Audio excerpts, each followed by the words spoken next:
अस्सलाम वालेकुम। आज हम बनाने वाले हैं तंदूरी सिज़लर चॉप्स। तो चलिए देखते हैं इसे कैसे बनाना है। बिस्मिल्लाहिर्रहमानिर्रहीम के साथ रेसिपी स्टार्ट करते हैं। सबसे पहले यहाँ पर एक कुकर में मैंने लिया है half kg of mutton chops. उसमें मैं ऐड कर लूँगी 1 small onion chop,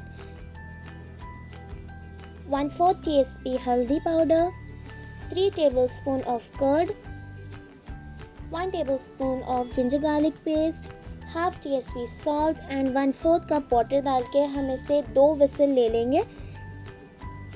and whistle complete होने के बाद इसे हम ड्राई आउट कर लेंगे। जो चॉप्स है उसका जो पानी है वो पूरा सुखा देंगे।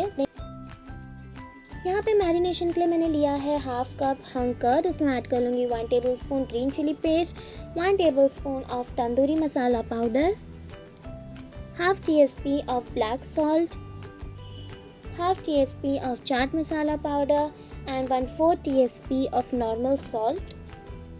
देन मैं इसमें ऐड कर लूँगी 1 teaspoon of red chilli powder, 1 teaspoon of Kashmiri red chilli powder, 1 teaspoon of ginger garlic paste, 1 tablespoon lemon and 2 tablespoon roasted बेसन। 2 से 3 टेबलस्पून मैंने बेसन को रोस्ट कर लिया था, वो इसमें ऐड कर लेंगे। एंड ऐड कर लेंगे 1 टेबलस्पून ऑफ ऑयल। अच्छी तरीके से मिक्स कर लेंगे। यहाँ पे मैंने थोड़ी सी चॉप कोतमीर ऐड कर ली थी।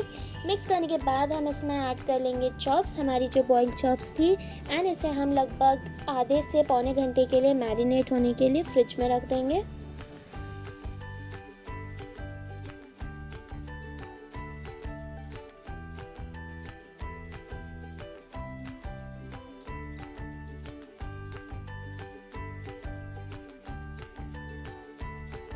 देन यहाँ पर एक फ्राइंग पैन में मैंने ऑयल गरम कर लिया था। इसे हम फ्राई करके ले लेंगे दोनों बाजू से अच्छी तरीके से गोल्डन ब्राउन होने तक के।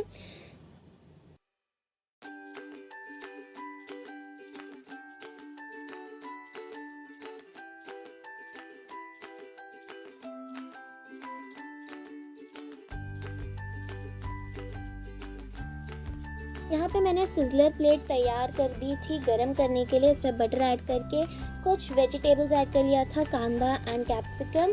अच्छी तरीके से इसे थोड़ा ब्राउन कर लेंगे एंड ऐड कर लेंगे इस पर चॉप्स। लास्टली हम इसे ढक के कोयले का धुआं दे देंगे एंड तैयार हो जाएगी हमारी तंदूरी सिज़लर चॉप्स। अगर आपको रेसिपी अच्छी लगी तो इसे लाइक कीजिए, शेयर कीजिए, नीचे कमेंट कीजिए। ऐसी और रेसिपीज़ के लिए मेरे चैनल को सब्सक्राइब करना मत भूलिए। Thank you. अल्लाह हाफ़िज़।